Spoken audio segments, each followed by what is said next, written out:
तो hello everyone, स्वागत है फिर से आपका क्रैक कोर्स ट्यूटोरियल्स में। पिछले हमने 2 वीडियो बना चुके हैं हम चैप्टर 1 पे ठोस अवस्था पे, जिसमें हमने ऊपर के 2-3 पॉइंट कवर कर लिए, जिसमें हमने क्रिस्टल या क्रिस्टली क्या होता है, इनके डिफरेंस और ठोस अवस्था के अभिलक्षण सब हमने इसमें प्रीवियस वीडियो में कवर कर लिए। अगर आप चाहो तो चैनल पर जाकर प्लेलिस्ट नाम से बना है केमिस्ट्री 12th हिंदी, वहाँ पर जाकर वीडियो देख सकते हैं। और अभी हम बात करेंगे क्रिस्टलीय जालक और एक एक कोशिका को परिभाषित करेंगे, ठीक है। तो चलिए बिना टाइम वेस्ट किए इसको स्टार्ट करते हैं। तो देखिए आप यहाँ पर क्रिस्टल जालक, ठीक है। तो क्रिस्टल जालक क्या होता है?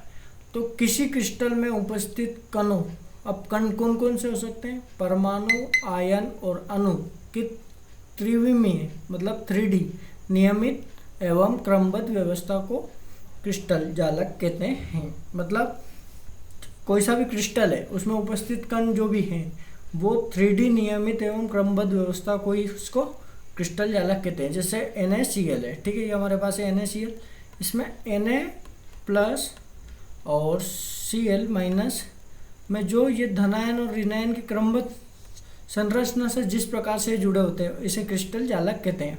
3D, ठीक है। अब मान लो इसको आप ऐसे समझ सकते हो, किसी स्कूल में या फिर किसी दीवार पर नियमित ब्रिक्स जमी रहती है, मतलब ईंटें एक दूसरे ऊपर जुड़ी रहती है। जो कारीगर माल भर के उसमें कुछ ना कुछ उसको जोड़ता है, गिट्टी सीमेंट से जो माल बनता है वो, ठीक है, तो उससे जो जुड़ती है उस क्रमबद्ध संरचना को क्रिस्टल जालक कहते हैं। तो अब बात करते हैं एक एक कोशिका क्या होता है, ठीक है। तो क्रिस्टल जालक का सबसे छोटा भाग जिसे बार बार दोहराने पर पूरा क्रिस्टल जालक प्राप्त होता है, एक एक कोशिका कहलाता है। मतलब क्रिस्टल जालक एक मैंने बताया था कि ईंट के ऊपर ईंट जमी, मतलब एक पूरी दीवार है, ठीक है। तो आप समझ लो क्रिस्टल जालक एक पूरी इमारत है, ठीक है। और एक एक कोशिका क्या होता है? एक ईंट होती है सिर्फ, ठीक है। अब हमारा ये टॉपिक कवर हो चुका है पूरा। अब इसको बोर्ड में कैसे लिखोगे? तो आपसे पूछेंगे बोर्ड में कि क्रिस्टल जालक क्या होता है। तो आप किसी क्रिस्टल में उपस्थित कणों की त्रिविमीय या नियमित एवं क्रमबद्ध व्यवस्था को क्रिस्टल जालक कहते हैं। उदाहरण में NaCl दे देना, ठीक है, और इसको बता देना कि ये एक व्यवस्थित संरचना में जुड़े होते हैं, ठीक है।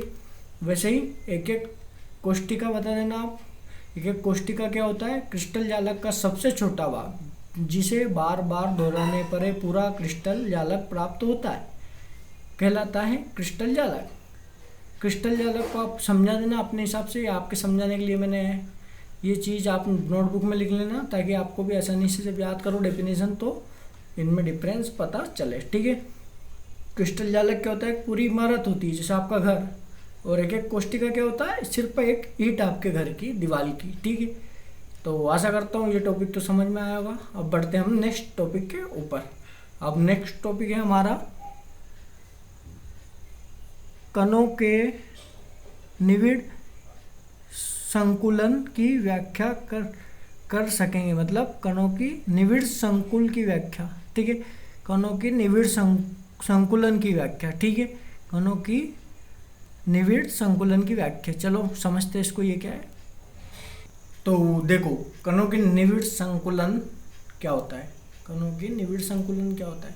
मान लो प्रकृति है, ठीक है। प्रकृति थोड़ी चाहेगी कि सब चीज़ें अपनी जगह घेर ले और प्रकृति में जगह नहीं बचे। तो इसी प्रकार प्रकृति चाहती है, क्या चाहती है? प्रकृति चाहती है कि कण कम से कम स्थान घेरे और अधिकतम स्थिरता प्राप्त करे, ठीक है। कम जगह घेरे और अधिकतम स्थिति प्राप्त करे। जितने कण पास रहेंगे उतना मजबूत बंध बंधेगा। ये हमने प्रीवियस वीडियो में बात करी थी। इसलिए कण अपने आप को इस प्रकार व्यवस्थित करते हैं कि उनमें बीच में खाली स्थान, मतलब वॉइड, इंग्लिश में वॉइड कहते हैं, कम से कम रहे, ठीक है, कम से कम रहे। तो जैसे कि आपको उदाहरण देता हूँ मैं, इसका मतलब क्या पूरी डेफिनेशन का। आप मान लीजिए आपके पास संतरे, बहुत सारे विलेज से बिलोंग करते हैं, मैं खुद गांव से हूँ, तो हमारे वहाँ पर पास पड़ोस में या फिर खुद के कहीं ना कहीं वो आपने संतरा का बगीचा देखा हो या फिर संतरे देखे होंगे। तो संतरे जब लाते हैं तोड़ते हैं उसको डायरेक्ट बिखेर देते हैं ज़मीन पे, तो वो फैल जाते हैं, ठीक है। और अगर वही संतरे आप देखोगे उसको जमा के रखोगे या फल फ्रूट के ठेले पे जाओगे तो वो एक के ऊपर एक जमे रहते हैं। तो जो जमे रहेंगे तो वो स्थिर रहेंगे और जगह भी कम घेरेंगे, और बिखरे जो रहेंगे उनमें थोड़ी सी भी लात लगी तो वो इधर उधर लुढ़कते फिरेंगे, ठीक है। तो यही चीज़ कणों की निविड़ संकुलन में, तो आप बोर्ड एग्जाम में डेफिनेशन एक तो ये लिख सकते हो, और एक और क्या लिख सकते हो मैं बोल रहा हूँ, आप नोट कर लो, बहुत ज़रूरी डेफिनेशन है। तो देखो सुन लिखना आप, कणों की एक कणों की ठीक है, कणों की ऐसी व्यवस्था, ठीक, कणों की ऐसी व्यवस्था जिसमें वे न्यूनतम रिक्त स्थान, मतलब बहुत कम रिक्त स्थान रहे, जिसमें ये गैप रहता है ना, ये वाला रिक्त स्थान, ये गैप बहुत कम रहे ये वाला, ठीक है। तो लिखना कणों की ऐसी व्यवस्था जिसमें वो न्यूनतम रिक्त स्थान छोड़ते हुए अधिकतम निकटता से व्यवस्थित हो, मतलब न्यूनतम रिक्त स्थान छोड़ते हुए अधिकतम निकटता से व्यवस्थित हो, कणों की निविड़ संकुलन कहलाती है। मतलब उसको इंग्लिश में कहते हैं क्लोज पैकिंग ऑफ पार्टिकल्स कहलाती है, ठीक है। मतलब कम खाली जगह प्लस अधिक स्थिर इक्वल टू निविड़ संकुलन, ठीक है। तो क्या मतलब कम खाली जगह, ठीक है, ये जगह है समझ जाना, प्लस अधिक स्थिरता, अधिक स्थिरता है ना, स्थिरता समझ जाना, इक्वल टू निविड़ संकुलन, ठीक है। एनएस लिख देता हूँ, निविड़ संकुलन। तो ये फॉर्मूला आप लिख लेना नोटबुक में, आपको याद करने के लिए बहुत इम्पोर्टेंट हो जाएगा, और इम्पोर्टेंट है भी सही, इससे आप क्विक रिवाइज कर सकते हो। आपके पास ज़्यादा टाइम नहीं बचा हो तो आप सोचते होंगे ये टॉपिक ख़त्म हुआ, नहीं, इसमें अभी बहुत कुछ बचा है।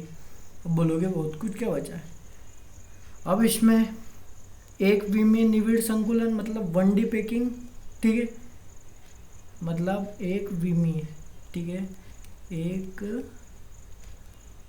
विमीय निविड़, ठीक है, निविड़ संकुलन मतलब 1D, ठीक है, ये 1 और D, ठीक है, 1D बचा है ना। तो कणों को एक सीधा रेखा में रखा जाता है, ठीक है, एक विमीय मतलब कणों को सीधी रेखा में रखा जाता है, इस प्रकार से एक रेखा होती है उसमें रखा जाता है, तो वो एक विमीय निविड़ होते हैं। यहाँ प्रत्येक कण दो पड़ोसी कणों के संपर्क में रहता है, ठीक है। मान लो ये वाला बीच वाला जो कण है, ठीक है, ये बीच वाला जो कण है, ये वाला जो कण है, ये जो कण है ये इससे भी जुड़ा हुआ है और इससे भी जुड़ा हुआ है, ठीक है। तो ये संपर्क में रहता है, ये आप लिख लीजिए, कणों की एक सीधी रेखा में रखा जाता है, और यहाँ प्रत्येक कण दो पड़ोसी कणों से संपर्क में रहता है, ठीक है। अब बात करते हैं हम अगला द्विमीय, ठीक है। तो ये हम पर मैं द्विमीय लिख देता हूँ, तो द्विमीय, ठीक है, बार बार नहीं लिख रहा मैं, आप समझ जाना। द्विमीय निविड़ संकुलन, ठीक है, मतलब 2D, ठीक है। तो इसमें क्या होता है, इसमें दो प्रकार की होती है, द्विमीय में, 2D में, ये भी दो प्रकार के होते हैं। पहला होता है वर्गाकार, ठीक है, जिसमें वर्ग जैसा कार होता है, आकार होता है, वो वर्गाकार संकुलन होता है, ठीक है। यहाँ संकुलन ऐसे लिख देता हूँ, वर्गाकार संकुलन। अब वर्गाकार संकुलन मतलब स्क्वायर पैकेजिंग, स्क्वायर मतलब आप समझ सकते हो, वर्गाकार है मतलब कहीं ना कहीं डब्बे में फिक्स रहेगा। तो कणों को पंक्ति और स्तंभों में रखा जाता है, मतलब समझो ये कण है, ठीक है, 4 कण है, ये 4 ही है, तब स्क्वायर बनेगा वर्गाकार, ठीक है। ये देखा जाए तो एक स्क्वायर मतलब वर्ग जैसा एक डब्बा बन रहा है ना, इसको अगर लाइन से जोड़ो तो ये कणों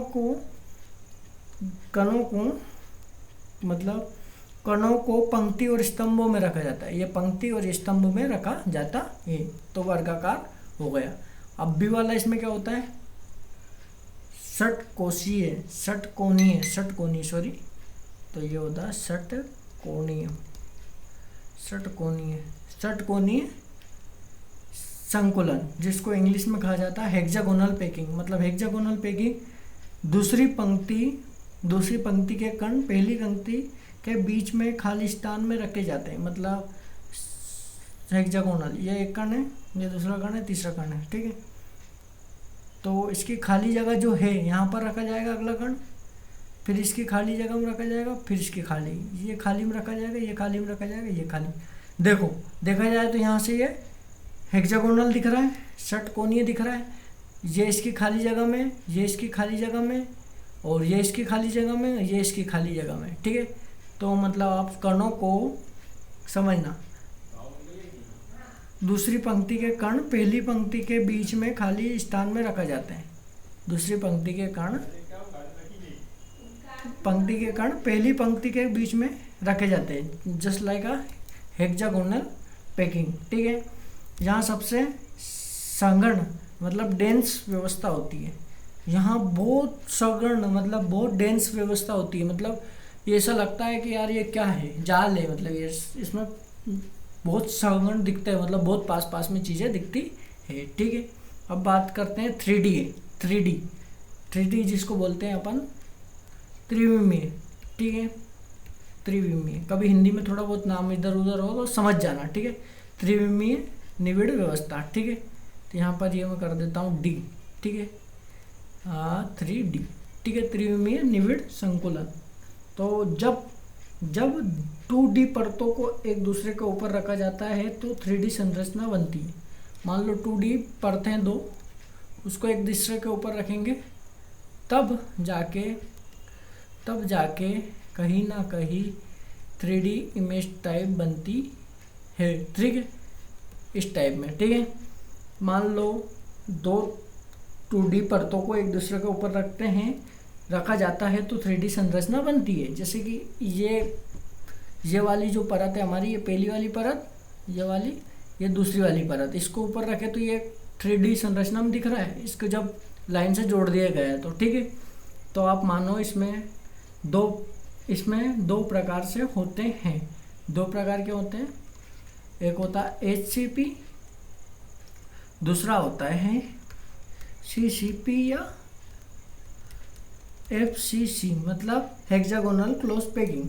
लिखना है हेक्सागोनल क्लोज पैकिंग, मतलब हेक्सागोनल अभी पढ़ा था हमने। हेक्सागोनल को क्या हिंदी में क्या कहते हैं हम? षटकोणीय बंद संरचना, ठीक है। षटकोणीय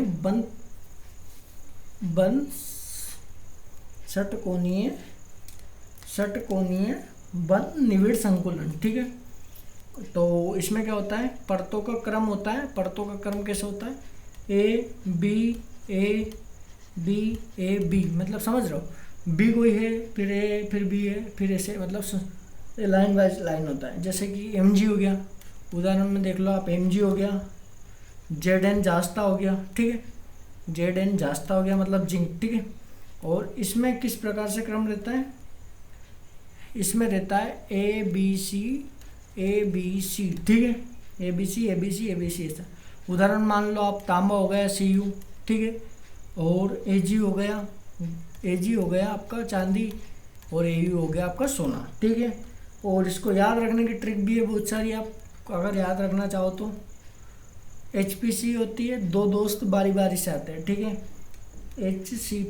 HCP क्या होता है?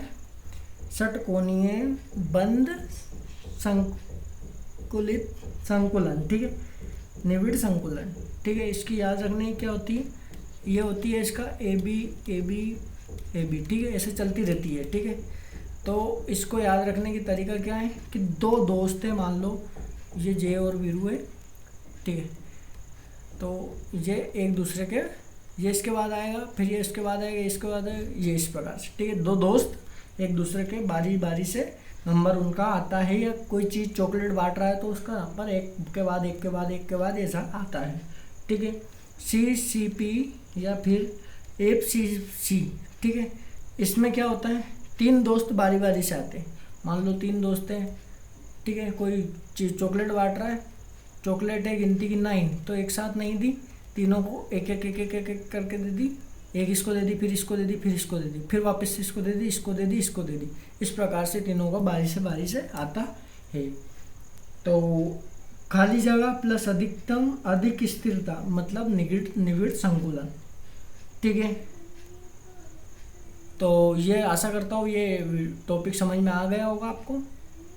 और अगला टॉपिक हम अगले वीडियो में कवर करेंगे। मिलते हैं नेक्स्ट वीडियो में।